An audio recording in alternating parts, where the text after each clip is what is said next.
بسم الله الرحمن الرحيم. الحمد لله والصلاة والسلام على رسوله وآله وصحبه أجمعين. نواصل باقي محاضرات الريسبيراتوري سيستم بعون الله تعالى. اليوم حيكون حديثنا على المانجمنت اوف كف. المحاضرة إن شاء الله حتكون بسيطة، حتى موضع الأسئلة فيها بسيطات جدا. الكف أساسا ما هو إلا فيسيولوجيكال ريفلكس. ما دام قلنا ريفلكس معناها لابد من وجود ريسبتور وآفرنت وسنتر وإيفرنت. الريسبتور عادة موجودات في اللنج تيشو، انواع متعدده من الريسبتور. لما يصير لهم irritation باي شيء، مرات فورين بادي، مرات ميوكاس، مرات فيروس الى اخره، حيدزن افرنت عن طريق الفيجاس نيرف الى الكف سنتر اللي قاعد في المظله، وحيرد عليك بايفرنت ويصير عندك انيشيشن للكف. تمام، يعني الكف كلها ريفلكس. معناها من هنا لو جيت نبي نقول لك كيف تضبط هذه الكحه، تعطي حاجه تدير كف سبرسنت، تقدر تقول لي نوقفوها بريفيرالي، نمنع الاريتيشن بتاع الريسبتور اللي قاعدات في اللنج، يا اما سنترالي عن طريق انك تعطي حاجه تثبط الكف سنتر. تمام، شوف معايا هذا التعريف بس للفهم. قال لك هي physiological protective reflex through which excessive bronchial secretion or foreign body expelled outside respiratory tract. يعني تبي تطلع يا اما برونكيال سكريشن زي الميوكس، والله اي حاجه غريبه. ما تربطش الكف بالبرونكيال سكريشن، مش لازم الكف فيها ميوكس. يعني في انواع من الكف يكون دراي كف، كحه جافه. به تعالي للمانجمنت اوف كف. طبعا المانجمنت في عندنا سبيسيفيك تريتمنت ونون سبيسيفيك تريتمنت. الكف اساسا ما هي الا سيمتوم، ما هيش ديزيز. يعني الكف فعاده تكون مصحوبه مع مرض اخر، لذلك تضطر انك تعطي سبيسيفيك تريتمنت. مرات الكف هذه سببها فايرال او بكتيريال انفكشن، فتبي تعطي انتي بايوتيك. مرات مثلا سببها سموكينج، توقف السموكينج. مرات سببها مثلا تاخذ في ادويه ادى الى كف زي الايس انهبيتور لو تتذكروا مرا علينا. تمام، نحن حيكون موضوع حديثنا على النون سبيسيفيك تريتمنت، الادويه النون سبيسيفيك ما هنش متعلقات بمرض معين. هذينا according للتايب اوف كف، مش اي نوع من العلاج يمشي لاي نوع من انواع الكحه. في عندنا نوعين من الكحه، عندنا دراي كف كحه جافه، وبرودكتيف كف يعني كحه فيها بلغم. تمام، الكحه الجافه، كحه جافه هذه ما فيهاش بلغم، تبي تثبط الكحه فقط لا غير، تعطي انتي تصف، سواء يشتغلن سنترالي والله يشتغلن بريفرالي، نسموا فيهن كف سبرسنت يعني مثبطات الكحه. وفي البرودكتيف كف اللي هي فيها بلغم، تبي تعطي ميوكوليتيك، يا اما حاجه تذوب البلغم، يا اكسبكتورانت اللي هو طارد البلغم. يعني هذه هي التقسيمه اللي نحن بنمشوا عليها في محاضرتنا اليوم. نبغى ندرسوا الادويه اللي هن يندرجن تحت الدراي كف تريتمنت، اللي هن الانتي تصف اللي يديرن سبرسنت للكف، يا اما سنترالي يا اما بريفيرالي. ونبغى ندرسوا البرودكتيف كف اللي هن الميوكوليتيك والاكسبكتورانت. تعالي توا اول شيء نبداو بالمانجمنت اوف دراي كف، اللي هي تبي تعطي انتي تصف او نسموا فيه كف سبرسنت.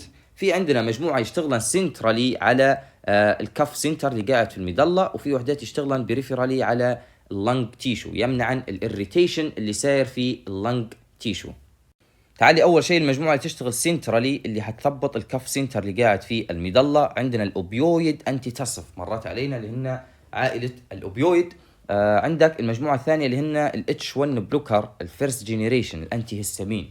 هذين لو تتذكر كان يديرن في كروس بلاد برين بارير، وعندهم سيديتيف افكت. تعالي اولا للاوبيويد انتي تصف. طبعا مش حنستعمله مورفين، رغم ان المورفين حتى هو يدير في كف ديبريشن، لكن درنا مشتقات من المورفين زي الكودايين. الكودايين هذا اقل من المورفين من ناحيه الادمان او من ناحيه السايد افكت. هو اوبيويد انتي تصف، انهبت الكف سنتر ان ذا ميدلا، مودريت انرجيزك افكت. لو زدت الجرعه حيبدا يدير لك في انرجيزك افكت. السايد افكت نتاع هذا الكودايين انه مرات يؤدي لك الى ديبندنس، وان كان اقل من المورفين. كونستيبيشن، نحن نعرفوا ان العائله هذه تدير في زياده في التون بتاع السموث ماسل بتاع جي اي تي، فما عادش يتحرك عندك الطعام ولا يصير عندك بيريستالسيك موفمنت. عند الهاي دوز ما تضمنش انهن يمشن يثبطن الريسبيراتوري سنتر اللي قاعد في البرين، ويؤدي لك الى ريسبيراتوري ديبرشن زي ما حكينا مع المورفين، وكانت الحاله هذه ايمرجنسي. عند الهاي دوز يصير عندك ريسبيراتوري ديبرشن. كودين هذا ما عادش نستعمله فيه واجد، نظرا لان في اشخاص قدروا ياخذوا فيه ويدمنوا عليه، ياخذوا فيه بكميات كبيره عشان يدير لهم يوفوريا. تعالي واحد اخر سيمي سينثيتيك من الكودايين اللي هو الفول كودايين، هذا ليس ادفيرس افكت ذان كودايين. هذا هو اللي بيك تركز عليه انا، الديكسترو ميثورفان، وهذا اشهر واحد تو قاعد يستعمل، لذلك من المتوقع انك تنسأل عليه. سؤالك حيجيك كالتالي بكل بساطة، يقول لك أنتي تصف يشتغل سنترالي one of the following، تختار الديكسترو ميثورفان. تمام. هو سيلكتيف اوبيويد أنتي تصف، يعني حاولنا نصنعه نوع من انواع الاوبيويد يكون سيلكتيف على الكف سنتر اللي قاعد في المظله، وقال لك هذا بريفيرد نفضله فيه على الكودايين والفول كودايين. واي؟ لان ليس ديبندنس اقل في الادمان، ليس كونستيبيشن، وليس ريسبيراتوري ديبريشن. ممكن يجيك اكسبلين واي لكن مستبعده يعني. تمام. تعال المجموعه الثانيه الانتي هيستامين الفيرست جينيريشن اللي كان يديرها في كروس بلاد برين بارير ويؤدن الى سيديشن. الفكره متاعها انهم لما يديرها سيديشن بالمره يثبطن في الكف ريفلكس، هذه هي الفكره متاعها. زي الدايفين هيدرامين، هذين سيديتيف انتي تصف، يديرها سيديشن فينقص عندك الكف ريفلكس ويثبط عندك هذا الكف. تمام.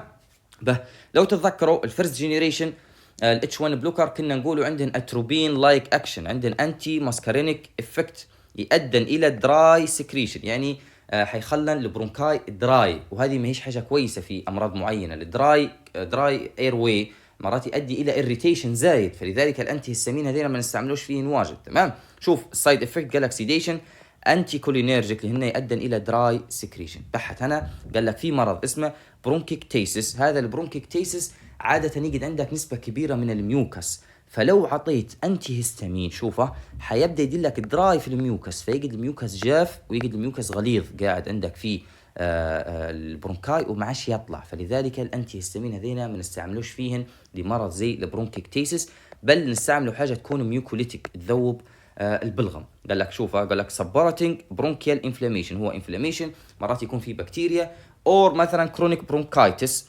انتي هيستامين هارمفول، قال لك يضرن، ليش؟ لانه يؤدن الى سبيوتم ثيكنينج، يخلي السبيوتم ثيك ويدير الريتنشن، يمنع السبيوتم انه يطلع. لذلك الحل انك تعطي حاجه تكون ميوكوليتيك، حاجه تذوب البلغم. تمام. تعالي للمجموعه الثانيه اللي هن يخدمن بريفيرالي. اول واحد ستيم انهاليشن، بكل بساطه ستيم انهاليشن ميه تغليها وتقعد تستنشق في بخار الماء الخاص بها. شنو حيدير لك هذا؟ شوف هذه عندك البرونكيال ميوكوزا، حيبدا يكون لك هنا في بروتكتيف كوت، طبقه حمايه من الفلويد تمنع الميوكوزا هذه انه يصير لها اريتيشن. انت مشكلتك انه يصير لك اريتيشن في الميوكوزا، هو اللي يحفز لك الكف، فانت لما تعطي حاجه تكون كوت هنا طبقه حمايه تمنع هذه الكف. مشكي بس اذا كان عندك ميوكس يبدا يخش فيه هذا الووتر، يبدا يذوب فيه ويطرد فيه برا، فتلقاه بعدين نستعمله فيه كميوكوليتيك او اكسبكتورنت. هذا شنو اسمه؟ ستيم انهاليشن، يعني اعطاك شعور نظام ترطيب للبرونكيال ميوكوزا. شعور الترطيب نسموه فيه ديمالسنت. تمام. شوف معي انا الستيم انهاليشن تقدر تضيف له روائح، هو كله بخار ماء، تقدر تضيف له رائحه كويسه زي الميثول، نعناع، والله تينكتشر بنزوين، هذا حتى هو حاجه بنتها كويسه. الدكتوره هنا فاصله ديمالسنت بروحها، رغم ان الستيم انهاليشن يدير لك في ديمالسنت يكون لك بروتكتيف كوت، زي مثلا الميثول لوزنج والله لكيورش، هذين يعني تاخذهن كحبه. ديمالسنت الدكتوره ديرتن انه اساس تاخذهن كحبه. تعالي للبنزوناتيت، البنزوناتيت هذا يعمل كلوكال انستيتيك، كانك عطيت بنج موضعي لهذه الميكوزا اللي يصير لها اريتيشن، يمنع ان هذا الكف ريفلكس يحدث، يمنع الافرنت نيرف انه يوصل للكف سنتر. فشوفوا معايا هنا البنزوناتيت لوكال انستيتيك اكشن اون بولمونري ستريتش ريسبتور والاريتنت ريسبتور، بريفنت الافرنت ستيمولاي. الفكره كالاتي، الاسئله كيف حيجنك في التقسيمات، يقول لك من نستعمله فين كانتي تصف يعمل سنترالي، تقدر تعرفن.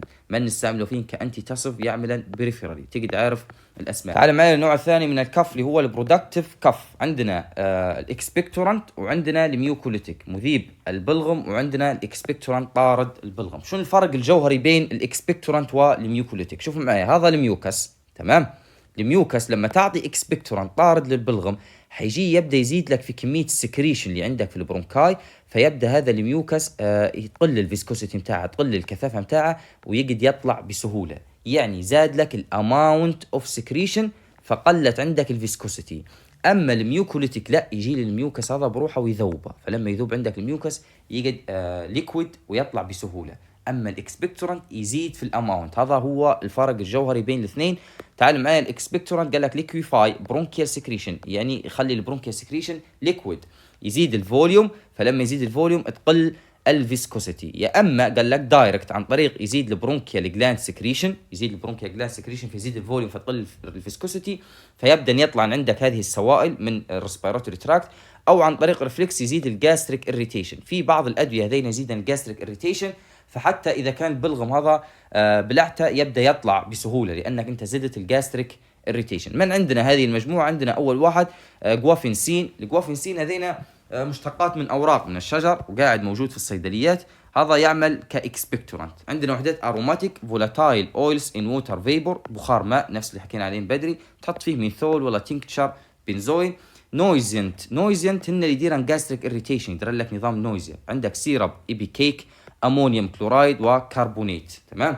عندك مثلا الكالاين صوديوم اور بوتاسيوم ستريت اور اسيتيت، هذين كلن يزيدن البرونكيال سكريشن. والله تعطي مثلا صوديوم والله بوتاسيوم ايودايد، كلهن الفكره منهن انهن يزيدن السكريشن، يزيدن الفوليوم، فتنقص عندك الفيسكوستي. شوفوا معايا الادفيرس افكت.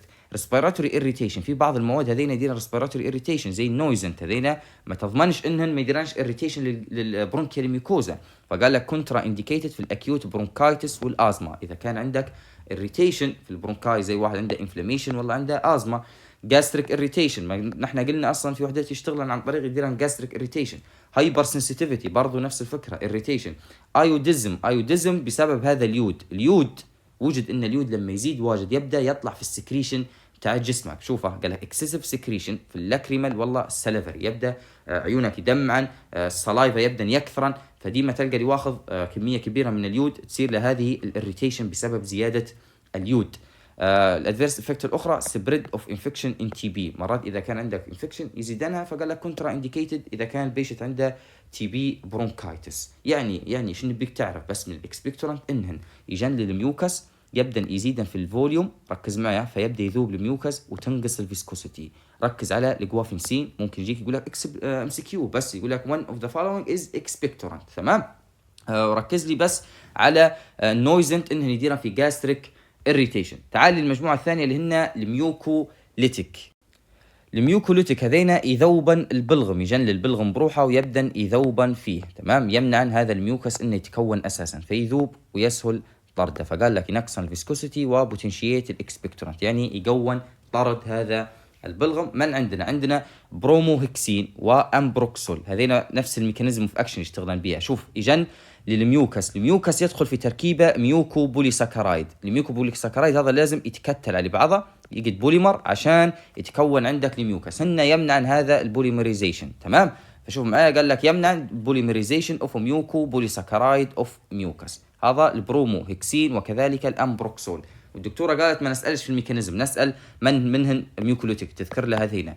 عندك الاسيتايل سيستين، والاسيتايل سيستين لو تتذكروا مر علينا زمان في المانجمنت اوف اللي هو الباراسيتامول توكسيستي. شوف هذا البلغم هو عباره عن خيوط يعني من الفايبر قاعدات مسكت في بعضهن بداي سلفايد بوند. الاسيتايل سيستين هذا عنده اس اتش جروب، فيبدا يعطي في كل رابطه من الاتش هذين يعطي فيها وحده هنا ووحده هنا، فيبدا يتحلل من بعضها ويذوب هذا الميوكس. تمام. هذه هي الفكره بتاع الاسيتايل سيستين، بريكس ذا داي سلفايد بوند اللي هي الاس اس اوف ذا ميوكس. كاربوسيستين يعمل بنفس الفكره بتاع الاسيتايل سيستين. الانديكيشن قال لك از ميوكوليتيك في الازمه، كرونيك اوبستراكتيف بالمونري ديزيز، سيستيك فايبروسيس، اي حاجه فيها كميه ميوكس تبي تذوبها. ايضا في الباراسيتامول توكسيستي مر علينا اللي هو الاسيتايل سيستين، يزيد الاس اتش جروب فيزيد الكونجوجيشن اوف باراسيتامول. ادفيرس افكت جاستريك اريتيشن، مرات يديرن جاستريك اريتيشن، هايبر سنسيتيفيتي، برونكوسبازم. برونكوسبازم هذه مرات يدير فيها الاسيتايل سيستين، هو بروحه مرات يؤدي لك الى برونكوسبازم. انا في نوت كتبتها الدكتوره قال لك ووتر فيبور is excellent expectorant and mucolytic، يعمل كاكسبكتورانت وميوكوليتيك. تعال معي الاخر فكره اللي هي تلقى دواء واحد ينباع باسم تجاري مش عارف شنو، تلقى فيه مجموعه متنوعه من الادويه، الدواء كحه، كافيين، باراسيتامول، ديكونجستنت الى اخره. هذا ينباع اوفر ذا كاونتر ككف ميكتشرز اند كولد ريميديز، يعني حاجه تخليطه هكي تحميك من البرد وتحول لك البرد. تمام. شنو فيها الادويه هذين؟ فيها مثلا تلقى انتي تصف زي ديكسترو ميثورفان، اكسبكتورانت زي جوافينسين، ميوكوليتيك بروموهكسين، برونكوديليتور سلبيوتامول، دي كونجستنت اللي هن الالفا اجونست، سودو افيدرين، انتي هيستامين زي دايفين هيدرامين، انالجيزك زي الباراسيتامول، كافيين may be added as adjunctive يعني تلقى فيه مجموعة متنوعة من الأدوية، أكيد عنده disadvantage. شنو هن disadvantage؟ أول شيء أنت تبي مثلا دواء بس متاع كحة، تلقى معه أدوية أخرى، قال لك the use of unnecessary medication in the mixture، في أدوية ما فيش لهن داعي. It's better to treat each symptom of the common cold separately، يعني تاخذ لكل حاجة دواء بروحها أفضل. أيضا تفضل لقصة الدراج interaction، قال لك hidden unexpected ingredient may be dangerous or may result in drug interaction، قال لك مرات تجد خطيرة ومرات تؤدي لك إلى drug interaction، زي مثلا الديكونجستنت اللي هن سيمباثوميميتيك يشتغل على الألفا 1 ريسبتور، قال لك هذين dangerous إذا كان خضاهن شخص عنده هايبرتنشن، ومرات يزيدن البلد بريشر إذا كان خضاهن بيشنت ماشي على مونو أمينو أوكسيديز إنهبيتور. مونو أمينو أوكسيديز إنهبيتور هن الأدوية اللي يمنع المونو أمينو أوكسيديز إنزيم اللي كان يكسر في النور إبنفرين، فيزيد عندك النور إبنفرين فيرجع عندك الضغط وانت واخذ معاهن دي كونجستنت، فهذه يعني خطيرة. لذلك الديس ادفانتج انك تاخذ حاجات انت ما تبيهنش. وقصة الدرج انتر اكشن فكرة متاعها بسيطة، ما اعتقدش انه موضوع سؤال، كل اللي نبيك تركز عليه بس اللي هو الاتي: التقسيمات، تعرف الدراي كف نعطوا فيها الانتي تاسف سنترالي وبريفرالي، تعرف الاكسبكتورانت والميوكوليتيك، تقسيمات فقط لا غير. هذه هي المحاضرة، حاولت اني نختصرها وتقعد سريعة لأن موضوع الكف سهل جدا، وحتى الأسئلة متاعها يعني ممكن يجيك توصيل، ممكن يجيك سؤال أو سؤالين MCQ فقط لا غير. جزاكم الله خير، بارك الله فيكم، السلام عليكم ورحمة الله وبركاته.